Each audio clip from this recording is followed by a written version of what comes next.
성도는 누구나 기도 생활을 합니다. 아마 여러분 가운데 고정적으로 기도를 하지 않는다 하더라도 하나님을 만났기 때문에 예수님을 알기 때문에 기도 행위 자체가 없어지진 아니하리라 생각합니다. 물론 우리가 신앙생활을 하지 않아도 기도 생활을 합니다. 인간의 본성적으로 기도하는 것 같아요. 우리 선조들은 물 떠놓고 기도하듯이 어떤 행위나 어떤 삶에 우리가 할 수 없는 것들이 있을 때 신을 찾고 그리고 우리로는 하나님을 찾음으로 하나님의 뜻을 구하고 그리고 그 가운데 나의 필요가 해결되기를 바라는 그런 행위들이 있습니다. 그런데 말입니다. 기도는 우리 성도들의 기본이요. 하나님과 함께하는 교제의 장부이기도 하지만은 기도만큼 하나님과 우리 사이에 가장 모순적인 행위가 있다라는 생각 해보신 적 없습니까? 물론 제가 설교 가운데 여러 번 이 기도라는 것은 참 모순적인 행위다라고 말씀을 드린 적이 있습니다. 우리는 하나님 앞에 물론 하나님의 뜻이 이루어지길 바라는 깊은 기도로 나아가기도 하지만은 많은 부분 우리의 필요를 구하는 기도로 하나님 앞에 나아갑니다. 그러나 우리가 성경에서 만나는 하나님은 전능하시고 전지하십니다. 전지하세요.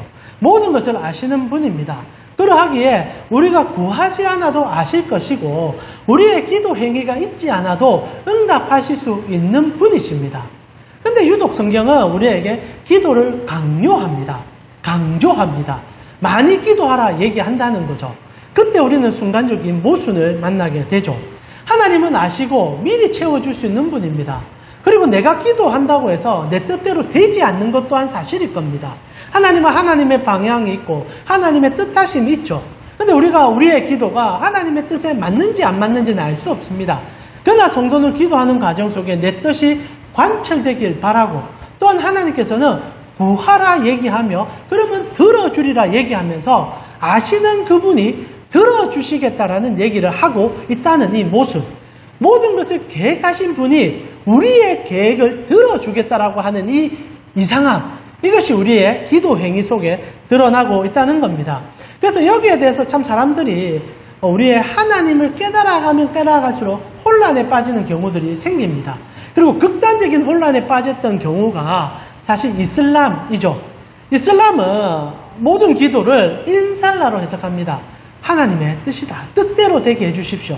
그래서 관용 어구처럼 쓰긴 하지만은 누군가를 만날 때 인살라 뜻대로 되실 겁니다. 근데 이 사람들의 생활을 보면은 진짜 좀 이제 신앙적으로 깊이 있는 성도들을 보게 되면 이 무슬림인들을 보면은 버스가 안 옵니다. 그럼 사람들이 물어보는 거죠. 버스가 왜 제때 안 옵니까? 그럼 딱 이 말합니다. 인살라. 주님의 때가 되면 온다는 얘기입니다. 그러면 그 때가 언제입니까? 하면 또한 인살라. 그 또한 주님의 뜻입니다. 그러고 나다 하루 종일 버스가 안 옵니다. 그러면 이제 또 물어보죠. 오늘 버스가 안 오는데 이거 어찌 된 겁니까? 그것 또한 인살라. 아침에 또 찾아가서 그럼 오늘은 버스가 옵니까? 인살라. 모든 게 인살라로 통용됩니다. 우스갯소리이지만은 기도 행위 자체를 사실상 하나님께서의 전능하심에 우리를 위탁시킬 때 이런 오류와 모순이 생길 수 있다는 것을 보여주고 있다는 겁니다.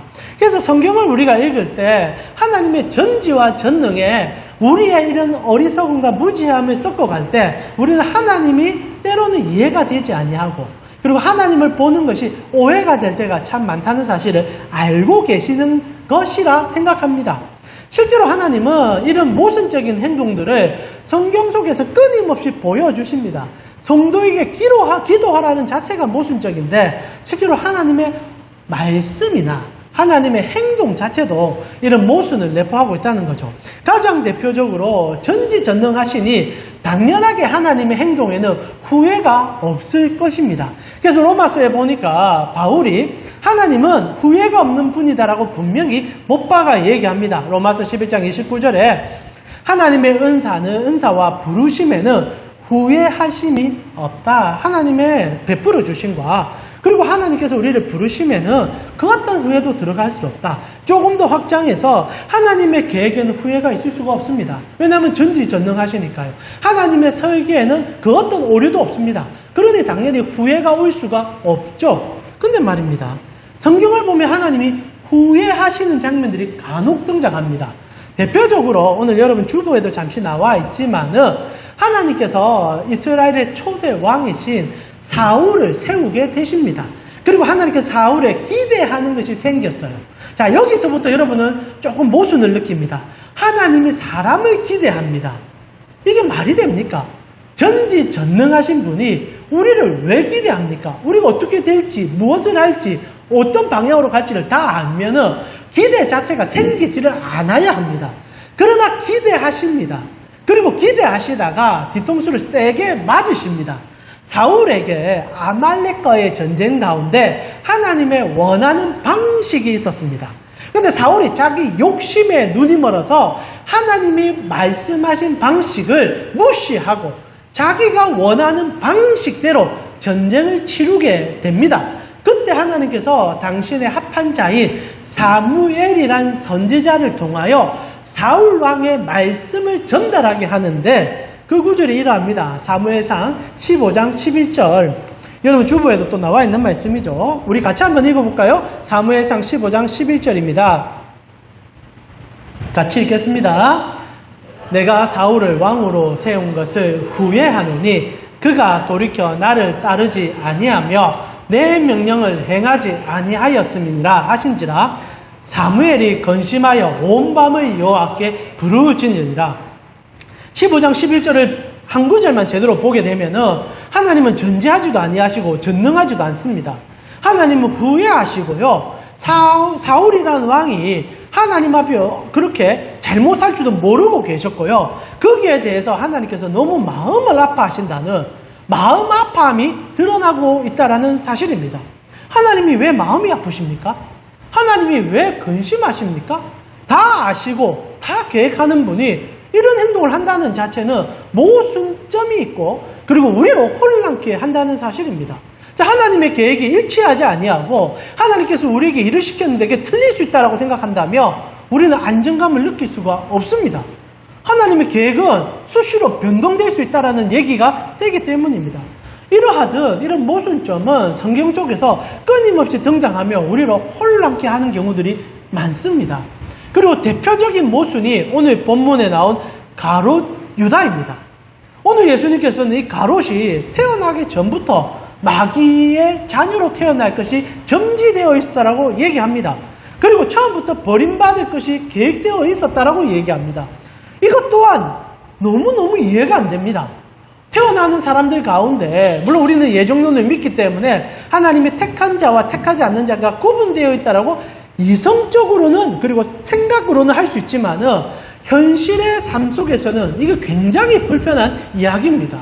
더 나아가 그런 가룟 유다를 배신할 자임을 알면서도 우리가 저번 주 사실 그 얘기를 계속했지 않습니까? 데리고 다녔습니다. 이런 모순된 행위를 왜 예수님이 하냐는 거죠. 모르면 데려다닐 수 있습니다. 근데 알면서 데려다닌다는 것은 기만이요. 인격을 모독하는 행위입니다. 그러나 예수님께서는 그런 것이 없이 사랑을 해주시고 사랑을 부어주셨다는 거죠. 저는 가룟 유다의 이런 모습을 예수님의 이런 이중적인 모습을 볼 때 하나님 자체가 모순적인 분이 아닌가라는 고민을 하게 됩니다.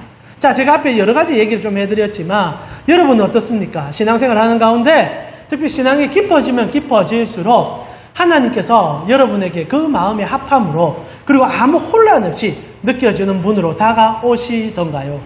저는 신학을 하면 할수록 이 모순점이 사실 합쳐지는 게 아니라 더 갭이 커져감을 느끼기 시작합니다. 그래서 오늘 우리는요, 이 예수님의 이중적인 모습이라 표현할 수 있는 이 모순, 창가방패와 같은 서로가 뚫을 수 없는 그 가치를 통하여서 하나님께서 우리에게 어떤 가치를 보여주고 있는지를 살펴보므로 주님의 마음을 일부분만 흩어보기 원합니다. 우리가 어떻게 하나님의 전부를 보겠습니까? 그러나 정말 작은 하나를 더듬어 봄으로 성도에게 주시는 하나님의 큰 은혜를 경험하고 싶습니다. 실제로 오늘 우리가 성경에 나타난 몇 가지 모순점을 끄집어내었지만 성경은 사실 펴자마자 모순으로부터 시작합니다. 전혀 말이 되지 않는 이야기로부터 시작합니다. 첫 얘기가 아담과 하와를 만들고 하나님께서 선악을 알게 하는 나무의 열매를 가지고 아담을 시험하는 내용이 나오기 때문입니다. 이게 정말 해석이 힘들어요. 하나님께서는 아시는 분이십니다. 그러면 선악을 알게 하는 나무를 만들었을 때 아담이 그것을 먹고 실수할 것도 알았을 것입니다. 그렇다면 그걸 만들지 않으셨어야 하지 않겠습니까? 그러나 만약 그것을 만들었다는 자체는 우리로 그 모든 것에 대한 하나님의 신뢰성이 떨어질 수밖에 없는 행동인 것을 알게 될 것 같습니다. 첫 제작부터 하나님은 신뢰할 만한 분이 아닌 것을 얘기한다는 거죠. 그래서 이것을 첫 시작부터 신학자들뿐 아니라 여러분도 사실 혼돈에 빠지고 있으리라 생각합니다. 그래서 제가 이렇게 나누어 봤어요. 만약 하나님께서 이 선악을 알게 하는 나무의 열매를 아담과 약속함으로 줄 때 이것이 아담이 먹을 것을 알고 주셨다면 하나님은 방광자가 되는 겁니다. 알고 줬다고 해석하는 분이 제법 많아요. 그래서 하나님께서 오히려 우리가 타락해서 끌어가셔서 결국 구원시키겠다는 이런 회개 망측한 얘기를 합니다. 그러면 하나님은 그 사디즘이랍니까? 그러니까 고통을 주면서 쾌락을 느끼는 분처럼 느껴질 수 있다는 거죠. 실제로 이런 생각을 하는 사람들을 우리는 이신론자라 부릅니다. 혹시나 뭐 어려운 얘기는 여러분 기억 안 하셔도 됩니다. 그러나 이신론 무슨 뜻이냐? 하나님이 창조 섭리까지만 개입하시고 그 위에는 모든 시스템을 완성하셨으니 그대로 굴러가게 만들어 놓으셨다. 이게 이제 이신론이죠. 그래서 하나님은 방광자입니다. 방광자. 쳐다만 보시는 분이고 이제 이 세상은 하나님이 만들어 놓은 시스템으로만 돌아가는 거예요. 그럼 이제 아담이 그런 죄를 짓고 그런 실수를 할 수 있는 거죠. 그래서 하나님은 천하만 보는 분으로 이해할 수 있는 그 구절이 이 선악을 알게 하는 나무의 열매이죠. 또한 반대로 생각하게 되면은 하나님은 전지전능하지 못한 분이라고 인식할 수도 있습니다. 만약 정말 전지전능하다면 이걸 만들어서는 안 되는 거죠. 그러나 만들었다는 것은 하나님도 한 치 앞을 모른다. 조금은 아는 것 같긴 한데 진짜 많은 것들은 모르신다. 이것을 신학적으로 주장하는 분들의 그 명칭을 과정신학이라고 부릅니다. 이 현대신학의 중요한 신학적 기류입니다. 하나님도 과정이 있다라는 얘기죠. 그래서 하나님도 더더머 우리와 함께 변화되어져 가시고 성숙해져 가시고 큰 그릇이 되어 간다. 생각보다 이거 믿는 사람들 많습니다. 특히 현대 자유주의 신학자들 가운데 이 가정신학을 주장을 많이 합니다. 자, 여러분은 이 선악을 알게 하는 나무의 열매를 여러분 속에서 어떻게 해석하셨습니까? 어떻게 가지고 계십니까? 여러분은 그것에 대하여 모순이 없으십니까? 사실 저도 아직 모순이 있습니다. 어떤 쪽으로 해석하더라도 이거는 정확한 답이 되지 않기 때문입니다. 그러나 중요한 것은 이 모순점이 있기 때문에 우리가 한 가지를 알게 된다는 것은 분명해집니다. 모순 때문에 사랑이 시작된다는 거예요. 하나님께서 이 모순점을 우리에게 던져주므로 선악을 알게 한다는 이 나무의 열매, 도대체 하나님을 이해할 수 없게 만드는 이 나무가 주어지므로 하나님이 우리를 사랑하고 있구나라는 사실을 깨닫게 된다는 거죠. 자, 여러분, 하나님께서 왜 우리에게 약속을 하려고 하셨을까요? 여기서부터 시작되는 모순은 우리로부터는 오직 하나님께서 우리를 사랑하기 때문이라는 그 가치를 경험케 합니다. 하나님께서는 만든 모든 피조물과 약속하지 않으셨습니다. 동물하고 약속하지 않습니다. 즉 푸바오라고 너무 귀염스러운 팬다와 하나님은 계약하지 않았습니다.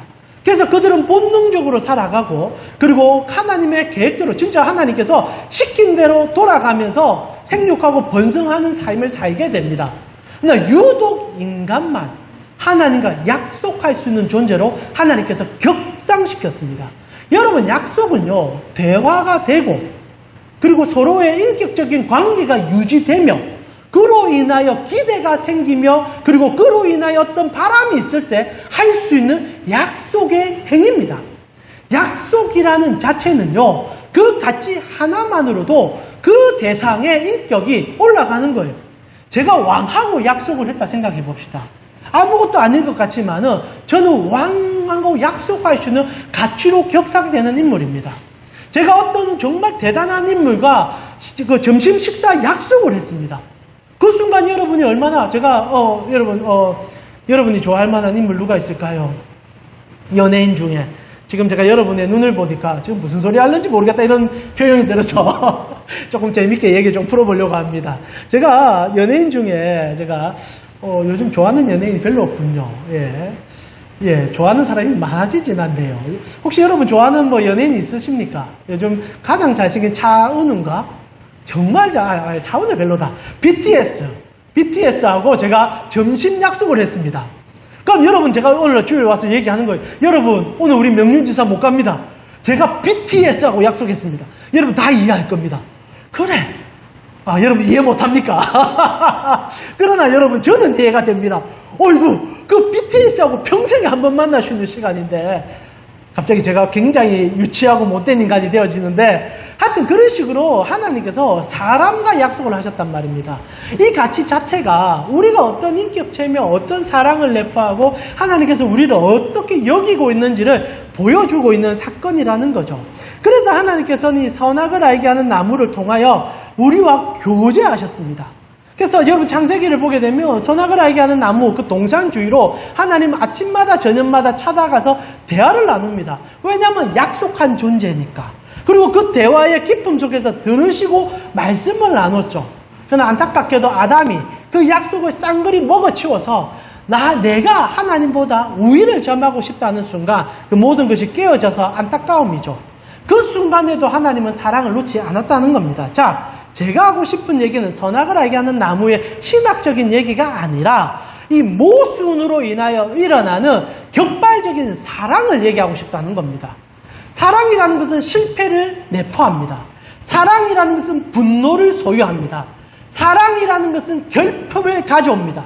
하나님으로서는 절대 가질 수 없는 모든 것이 사랑이라는 단어 하나로 시작되고 그 사랑을 보여주고 싶어서 하나님은 우리가 실패할지도 아니면 성공할지도 모르는 그 선악을 알게 하는 나무를 특한이 동상 중앙에 심어 놓음으로 그 모순 덩어리의 하나를 통하여 우리를 어느 정도로 사랑하고 있는지를 보여주셨다라는 겁니다. 자, 그리고 나서 우리가 알게 되는 게 있습니다. 어떤 신학적 답이 아니라 성경 안에 일어나는 이 엄청난 모순 덩어리들은 모순이 드러나면 드러날수록 하나님이 우리를 얼마나 사랑하고 있는지가 까발려 보여지기 시작한다는 겁니다.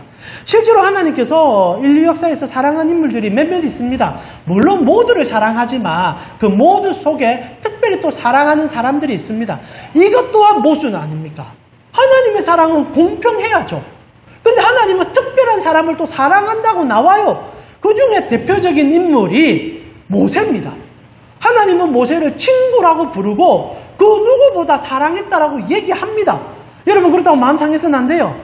그래도 여러분 하나님은 나를 미워해 그건 아닙니다. 하나님은 공평하게 사랑합니다. 이제 우리가 그걸 풀어갑니다. 그러면서 특별하게 사랑하는 분이에요. 참 독특합니다. 그래서 한 번은 모세가 하나님의 모순을 크게 맞닥뜨렸습니다. 하나님과 너무 깊은 사랑을 하다 보니까 모세가 이제 하나님이 보고 싶은 거예요. 사랑하면 보고 싶어져요. 어쩔 수 없는 감정 아닙니까? 그래서 모세도 너무 단순한 한 가지 얘기를 합니다. 하나님 영광을 느끼고 싶고 하나님이 너무 보고 싶어요 라고 그 사랑을 고백합니다. 조물주가 인간의 그 피조물의 정말로 아무것도 아닌 본인이 만들었는데 그 사랑 고백에 가슴이 떨리기 시작하는 거예요. 엄청난 모순이 일어나는 거예요. 여러분 우리가 하나님 앞에 사랑합니다 얘기하는데 하나님이 막 심장이 떨린다고 얘기하는 거예요. 이게 여러분 이해가 됩니까? 이 사람이 어떻게 살 줄 다 아는데 이 사람이 어떻게 망할 줄도 아는데 그런데도 그 순간에 가슴 떨림이 묘사가 돼요. 근데 이 순간에 가슴 떨림 때문에 엄청난 모순적인 얘기를 하나님이 막 쏟아내기 시작합니다. 출애굽기 33장 18절부터 보니까 PPT 좀 보시면 제가 그냥 대충 스킵하겠습니다. 자, 모세가 이르되 원하건대 주의 영광을 내게 보여주소서. 주의 얼굴을 보여달라는 표현입니다. 주의 얼굴을 보여주소서. 그러자 이제 19절에 여호와께서 이르시되 내가 내 모든 선한 것을 내 앞으로 지나가게 하고 여호와의 이름을 내 앞에 선포하리니 나는 은혜 베풀 자에게 은혜를 베풀고 긍휼히 여길 자에게 긍휼을 베푼다. 내가 모든 은혜를 너에게 다 보여준다. 그러나 나는 나를 보여줄 수가 없어.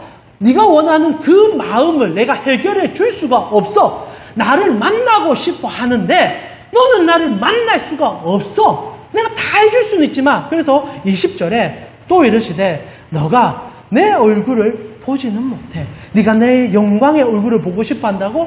그러나 얼굴은 보지 못해. 왜냐하면은 나보면은 살 자가 없기 때문이야 라고 얘기합니다. 자, 여기부터 좀 이해가 좀 안 가기 시작해요. 그러면서 하나님께서 이상한 행동을 시작합니다. 그러나 내가 너를 너무 내가 보여주고 싶으니까 내가 너무 보여주고 싶어.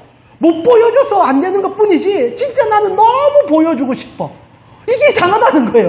하나님 지금 안 달랐어요. 그래서 모세에게 부탁을 합니다. 너 바위 구석에 숨어. 숨어. 그리고 이제부터 내가 너를 내 큰 손으로 덮어줄게.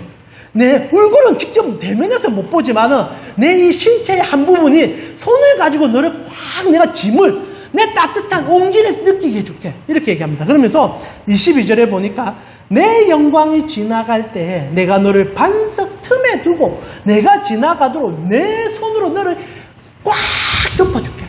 영광이 침해되지 않도록, 너 상처 하나 받지 않도록 내 손으로 꽉 보호하면서 내가 그 강렬한 사랑으로 내가 너 한번 만나듯이 가줄게. 그리고 23절에 이상한 얘기가 납니다.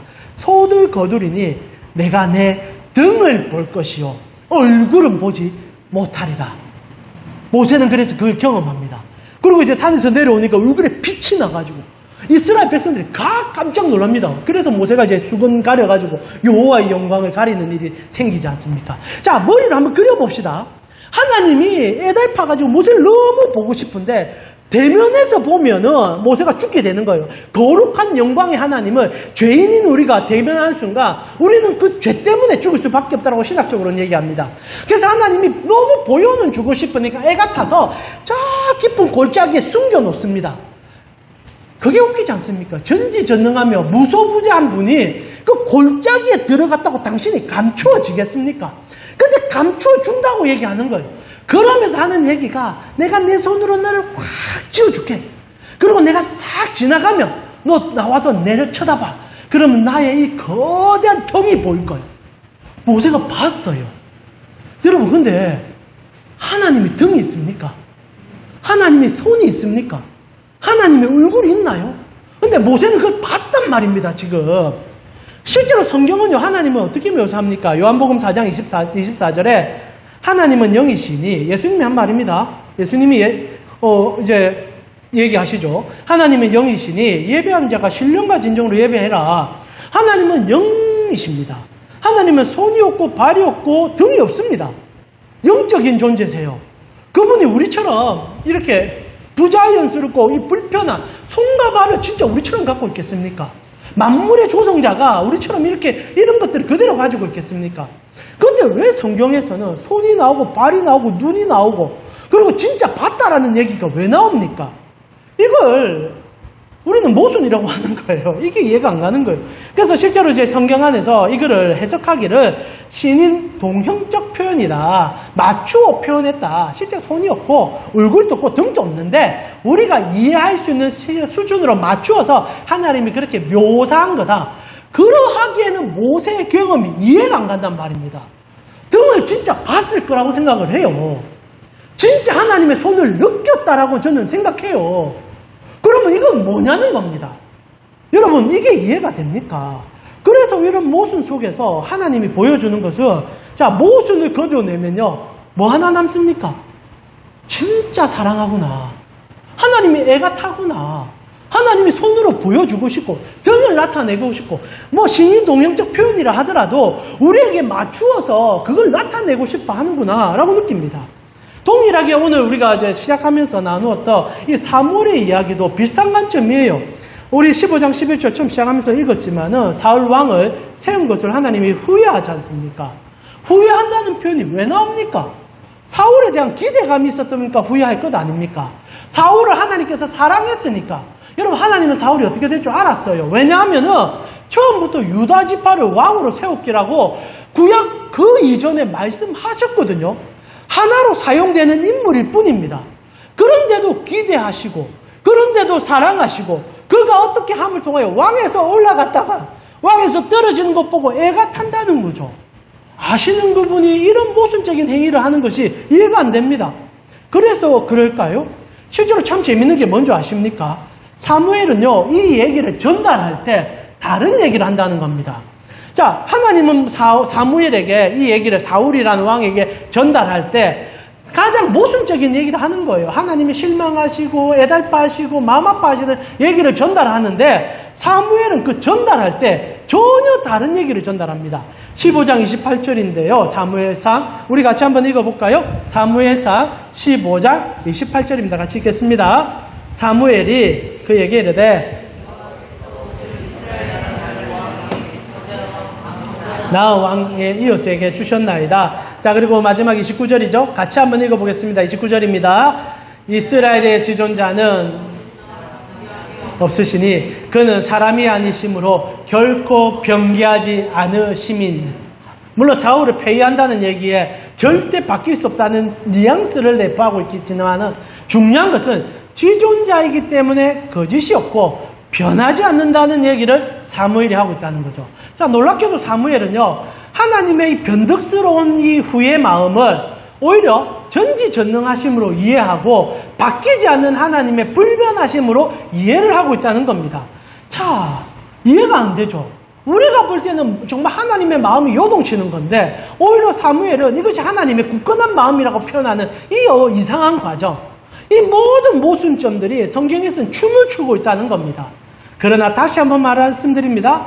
오늘 우리의 설교의 결론이기도 하지만은 성경에서 여러분이 모순을 만날 때마다 사랑을 느끼게 될 겁니다. 그리고 그 이유는요, 결국 이 모순을 해결하는 하나의 키가 성경에 등장하기 때문입니다. 우리가 해석이 안 될 뿐이지 하나님은 이 모순을 모순되지 않음으로 이끌어주는 하나의 키를 우리에게 줍니다. 그분이 누구신가? 예수 그리스도입니다. 예수 그리스도십니다.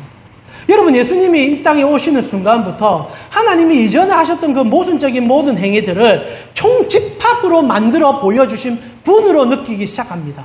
실제로 예수님께서 인간이 되셨습니다. 여기서부터 모순이죠. 전지전능하신 하나님이 어떻게 우리 같은 사람이 될 수 있습니까? 그냥 여러분 그리스 로마 신화처럼 인간과 결혼해서 태어난다 이런 과정이 아닙니다. 하나님 그 자체가 그냥 인간이 되어서 그 어떤 무리가 없이 우리 가운데 나타나기 시작했다라고 성경은 얘기합니다. 그래서 우리가 조금만 이성적인 생각을 해보면 이거 말이 안 되는 얘기거든요. 그런데 더 말이 안 되는 얘기는 누가복음 2장 52절을 보니까 예수님을 지칭할 때 하나님이신 이분이 이렇게 묘사가 됩니다. 예수는 지혜와 키가 자라가며 하나님과 사람에게 더욱 사랑스러워 가시더라라고 얘기합니다. 그냥 완전한 인간적 모습을 보여준다는 거죠. 완벽한 하나님인데 우리와 똑같이 태어나셔서 성장을 경험하시며 특별히 지혜가 생성되고 있다는 얘기죠. 다른 말로 표현할까요? 내가 커져가고 있다는 얘기입니다. 내가 만들어져가는 거죠. 우리 지금 먼서 같은 경우에 내가 계속 성장합니다. 제가 이제 초등학교 되면 이제 완전해지면은 그다음부터 이제 주입식 교육을 통하여 채워 넣겠죠. 그런 교정들을 예수님께서 청소년 시절까지 경험하셨다는 거죠. 그러면 인지 능력이 떨어졌다는 얘기입니다. 다른 말로 표현할까요? 태어나셨을 때 우리처럼 아무것도 사실상 거의 모르는 상태로 자라나셨다는 거예요. 여러분 이거 잘 알아야 됩니다. 마치 예수님께서 태어날 때도 모든 것을 꿰뚫어서 부처님 그러시잖아요. 부처님 태어날 때 어떻게 합니까? 손을 하늘로 들고 또 한쪽은 한 손가락은 땅으로 들고 뱅뱅뱅 도시면서 천상천하 유아독존 이렇게 태어나셨어요. 그분은 태어날 때부터 모든 만물을 꿰뚫고 계셨습니다. 그러나 예수님은 그렇지 않아요. 태어날 때부터 젖을 먹으셨고 자라가셨고 사람들에게 기운도 받으셨고 그러면서 성장하면서 교육도 받으시고 알아가는 과정도 경험했다는 말입니다. 그런데 이게 이해가 됩니까? 그분이 신성을 담고 있는 그릇인데요. 딱 보면 모든 것을 깨뚫는 분인데 무슨 교육이 필요하고 무슨 공부가 필요하고 무슨 자라남이 필요합니까? 그런데 이분은요 살아가는 인생 전체가 이 모순의 충돌이에요. 진짜 예수님을 보면요 이상해요. 진짜 다 알거든요. 근데 어느 날 보면 아무것도 몰라요. 그게 여러분 성경 볼 때 느껴지신 적이 있습니까? 저는 그게 너무 많이 느껴져요. 예수님은요 진짜 다 알아요. 어느 순간에는. 근데 어느 때는 하나도 모르는 것처럼 행동해요. 그럼 이게 거짓말하는 겁니까? 근데 예수님 보면요 하나도 거짓말이 없어요. 실제로 여러분 예수님께서 이제 십자가를 다가가면 다가갈수록 이 모순은요 끝없이 등장하기 시작합니다. 한 번은 베드로가 예수님에게 찾아와가지고 자신있게 얘기합니다. 예수님 난 당신을 절대 떠나지 않을 겁니다. 마가복음 14장 29절이죠. 자, 베드로가 여짜워 다 버릴지라도 나는 절대 안 그럴 겁니다. 그래서 30절에 예수께서 이르시되 내가 진실로 내게 이른다. 오늘 밤에 닭이 2번 울기 전에 네가 나를 3번 부인하리라. 하나님 다 보고 계시는 거예요. 그럼 베드로가 혐오스러워야죠. 베드로가 미워야죠. 이거 어떤 놈인지 뻔히 아는데 그런데 재밌는 게 뭔지 압니까? 이렇게 얘기하고 나니까 베드로가 너무 놀래가지고 지금 무슨 소리 하는 겁니까? 내가 왜 그런 행동을 합니까?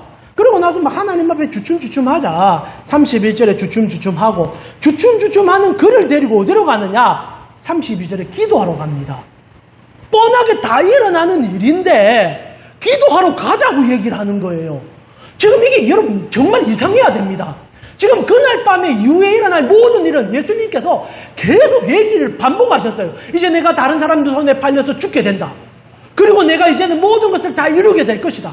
그래서 너희가 기도해야 된다. 기도 왜 합니까? 다 일어날 건데. 그런데 진짜 이상한 변동이 일어나요. 14장 34절에 가니까 33절에 가니까 지금 베드로에게는 네가 오늘 밤에 나를 3번 부인하리라. 닭이 2번 울기 전에. 그러면서 33절에 기도하러 데려가가지고 너희 정말 이 밤이 지나도록 나를 위해서 뜨겁게 기도해줘. 내가 너무 마음이 힘들어. 여러분 아시잖아요. 그날 밤에 예수님 어떤 일이 일어납니까? 3번이나 주님 피할 수만 있다면 아버지 내가 이걸 피할 수만 있다며 전지전능한 분이 그걸 왜 피한다고 기도합니까? 우리는 그거를 그냥 예수님의 그 내적 갈등이라고 표현하죠. 갈등 자체가 왜 일어납니까? 그분은 그걸 위해서 오셨는데 목적이 너무 분명한데 그런데 이런 얘기를 해요. 33절 우리 같이 한번 읽어볼까요? 같이 읽겠습니다. 베드로와 야고보와 요한을 데리고 가실새 심히 놀라시며 슬퍼하사 자 33절 제가 읽어드릴게요. 말씀하시되 내 마음이 심히 고민하여 죽게 되었으니 너희는 여기 머물러 깨어 있으라. 지금 마음이 요동치는 거예요. 정말 막 미치는 거예요. 그래서 지금 아는 그분이 모르는 것처럼 행동하는 거예요. 그래서 막 3번이나 기도합니다. 아버지 제발 피할 수 있도록. 땀이 핏방울이 되도록 극심한 스트레스를 받아가며 기도합니다. 여러분 이거 이상하지 않아요? 저만 이상합니까? 너무너무 이상하잖아요. 그런데 말입니다. 이 이상함이 우리에게 이상하지 않게 느껴지는 이유는 딱 하나예요. 이분이 진짜 사랑이 많으시구나. 그래서 이렇게 기도하시는 거구나. 라는 것을 느끼게 됩니다. 그래서 이 이상함을 성경이 풀어냅니다. 하나의 단어를 통하여. 여러분 요한복음 3장 16절에 예수님을 호칭하는 독특한 호칭이 하나가 들어갑니다. 무슨 말입니까? 독생자라는 호칭이 들어갑니다. 독생자가 뭡니까? 외아들이라는 뜻입니까? 아니에요. 모노기니스. 유일하고 독특하고 정말 신비로운 존재라는 표현입니다. 독특자, 독생자 이렇게 표현할 수 있는 표현이에요. 자, 왜 독특합니까? 예수님이 말 그대로 오늘 여러분이 느끼는 이 모순 때문에 독특하신 거예요. 그분은요 성경 전체를 바라보며 완벽한 그냥 하나님 그 자체십니다. 모르는 게 없으시고요. 말씀으로요 바다를 잠잠케 하고 무리를 그르시며 떡 5개와 물고기 2마리로 5,000명을 먹이시며 물로 포도주를 바꾸시는 전지전능한 하나님 그 자체십니다. 그런데 또한 한편으로 보게 되면요 그분은 완벽한 인간입니다. 하나도 몰라요. 사람이 배신하면 가슴 아파하고 사람들이 자기를 적대하면 분노하시고 그러면서 또 슬퍼서 우시고 때로는 막 힘들어서 지쳐 계시고 너무나 인간스러운 그게 타협과 속임이 아니라 완벽한 인간으로 든든한 완전한 사람으로 살아가시고 계시다는 겁니다. 우리처럼 자라나시고 우리처럼 실망하시고 그러나 죄가 없으신 분. 이게 성경의 고백 아닙니까? 완벽한 인간으로서 완벽한 삶을 살아내시는 분. 그래서 독생자다. 독특하신 분이다라고 얘기하고 있다라는 겁니다. 그리고 우리가 알게 되는 것은 우리가 왜 그 예수님을 바라볼 때 모순적이라고 느낀 줄 아십니까? 이게 습기이기 때문입니다. 완벽한 하나님과 완벽한 인간이 어느 한 부분에서 같이 묶여 있는 거예요. 그러니까 이게 한편에서는 신 같은데 한편에서는 인간 같으니까 이게 잘 이해가 안 가는 거죠. 그러나 오늘 성경에서 이 독특성을 어떻게 묘사하냐면 완벽한 하나님인데 또한 완벽한 인간으로서 이것은 전혀 습기지 아니하며 두 개가 함께 완벽함을 이루고 있다. 이게 이해가 안 되면 이상합니다. 이건 이해될 수가 없어요. 그래서 독생자인 거예요. 독특한 종류의 아들이신 겁니다. 근데 여러분 제가 이 이상함을 얘기하는 이유는요. 이게 모순이 아니라 신비요, 기적이요, 은혜이기 때문입니다. 이게 가장 큰 신비예요. 성경에서 수많은 신비가 있지만은 오직 예수 그리스도 이분만이 이 모든 하나님의 영화로우며 신비로움을 조화시켜 우리 가운데 보여줍니다. 자, 그리고 나면요, 우리가 이 섞이지 아니하시며 완벽한 하나님이며 완벽한 인간이신 이 독특한 아들이신 예수님을 바라보며 성경에 나오는 모든 모순이 해결돼요. 선악을 알게 하는 나무도 해석이 돼요. 여러분, 하나님께서 우리를 언제 택했다고 성경은 얘기합니까? 태초 전에 택했다 얘기합니다. 이게 우리는 이해가 안 가거든요. 그런데 우리는 어떻게 이해할 수 있느냐? 우리가 실패하든 실패하지 않든 예수 그리스도께서 우리를 대신하여 우리를 위하여 오심으로 그 사랑을 완성할 것을 가능하게 보셨기 때문에 그 독특함 속에서 우리를 이끌어 가신다는 선악을 알게 하는 나무의 열매의 결과물을 보게 된다는 겁니다. 실패해도 괜찮고 성공해도 상관없는 거예요. 왜냐하면 그리스도가 우리 가운데 오실 것이니까. 그리고 그분께서 완벽한 인간이 되심으로 우리와 함께 그 사랑을 끌어갈 거니까. 그래서 성경이요, 예수님을 중보자라고 부릅니다. 하나님과 우리 사이의 유일한 통로라는 거죠. 모순된 우리의 삶을 하나님의 완벽한 삶으로 끌어갈 수 있고, 하나님의 모순된 행동을 우리 삶에 완벽하게 깨닫게 해주는 유일한 분은 예수님밖에 없다는 거예요. 그래서 예수님께서 그 에단 동산에 있던 선악을 알게 하는 나무의 열매처럼 그 동일한 그 자리에 똑같이 나무에 달려주심으로 그분이 우리 인생의 열매가 되어 우리에게 그 살을 뜯어서 먹여주지 않습니까? 모순을 예수님이 당신의 몸으로 열매 삼아 먹여주는 날 신비로 완성이 되어버렸다는 거죠. 여러분, 동일하게 이 사무엘도 똑같습니다. 모세도 똑같아요. 여러분, 모세가 누굴 봤겠습니까? 예수님을 본 거예요. 여러분, 그분이 하나님의 영광을 그대로 입으시고 모세에게 그 등을 보여줬습니다. 그분은 신성을 가졌으니 시간과 공간을 넘어섰겠죠. 우리에게는 2000년 전에 오셔서 시간 속에 들어갔겠지만 그분은 또한 시간 위에 계심으로 완전한 신성을 가지고 있죠. 그래서 구약 성경을 보며 하나님을 만나는 장면들이 제법 많이 나옵니다. 그때마다 우리가 누굴 떠올려야 하냐? 모순이 아닌 신비인 예수님을 떠올려야 되는 거예요. 모세도 예수님을 만났습니다. 자, 그러면 사울을 바라보면서 하나님이 왜 실망합니까? 하나님은 실망할 수 없어요. 그러나 예수님은 실망하셨다는 말입니다. 왜? 우리와 같이 사랑하셨으니까. 그러나 그것이 절대 변개되지 아니하고 완성으로 끌어간다는 말 자체도 예수 그리스도 안에서는 완벽하게 성취가 되죠. 왜냐하면 그분이 십자가의 죽음으로 그 사랑을 성취하셨으니까. 자, 말씀을 좀 마무리하겠습니다. 여러분, 조금 신학적인 어려움을 전달해 드렸지만 제가 하고 싶은 얘기는 모순이 아니라 사랑입니다. 예수님을 바라보면요, 우리가 살아가면서 느꼈던 모든 하나님의 이해되지 않음이 그 순간 예수님 안에서는 해석이 되어진다, 이 말입니다. 그래서 여러분, 정말 주보에 읽어도 잘 이해가 되지 않는 구절이 하나 있습니다. 참조하라고 제가 넣어놨습니다. 칼빈이 이 모순을 만났습니다. 그리고 자기가 실험하다가 이 기독교 강요 전체에 이런 내용들을 심어 놓았습니다. 모순이지만 사랑이더라, 이 얘기를 하는 거예요. 이렇게 제가 한번 읽어드리겠습니다. 항상 같으나 변하지 않는다는 얘기죠. 그러나 시대의 특수성에 따른 하나님의 구속 경륜, 우리에게 다르게 다가온다는 거예요. 또한 모든 곳에 계시나 어느 곳에 계신 중보자 그리스도의 현전, 하나님은 다 계십니다. 근데 예수님으로 우리 가운데 오심으로 나와 함께 합니다. 나를 사랑합니다. 전능하신 하나님이 나와 함께하며 나만 사랑합니다. 이게 어떻게 가능하냐? 예수 그리스도만 보면 된다는 거예요. 그리고 조건이 있으나 조건적인 등가성을 요구하지 않는 구원에는 믿음이라는 게 필요합니다. 그러나 그 믿음은 예수님께서 그의 몸으로 우리와 함께 하심으로 죄를 뒤집으심으로 다 이루어졌다는 겁니다. 그래서 조건 없는 조건이 생성되게 되었죠. 모든 사람을 위하여 능력이 있으나 선택된 사람에게만 미치는 복음의 능력, 그리고 즉각적으로 시작되나 점진적 성화. 우리가 예수를 만나는 그 이전부터 우리는 구원받은 자였지만 만나는 그날부터 구원이 시작되어 이루어가는 그 모순, 그 모든 것이 가면 어디서 성령이 완성이 되느냐? 예수님으로 완성이 된다는 겁니다. 그리고 명령하시나 스스로 이루시는 하나님의 자유하나 매여있는 성도의 삶. 저는 그래서 이 구절들이 하나님의 그 은혜가 예수님을 통하여 우리에게 계시되므로 이 모든 말이 안 되는 것이 말이 됐음을 느끼는 것이 성도의 가장 큰 은혜라고 생각하게 되었습니다. 사랑하는 우리 가운데 식구 여러분, 여러분은 인생 가운데 모순으로 고통스러워하는 적이 없습니까? 하나님 왜 내 기도 들어주지 않습니까? 하나님 왜 나에게 이런 답을 주지 않습니까?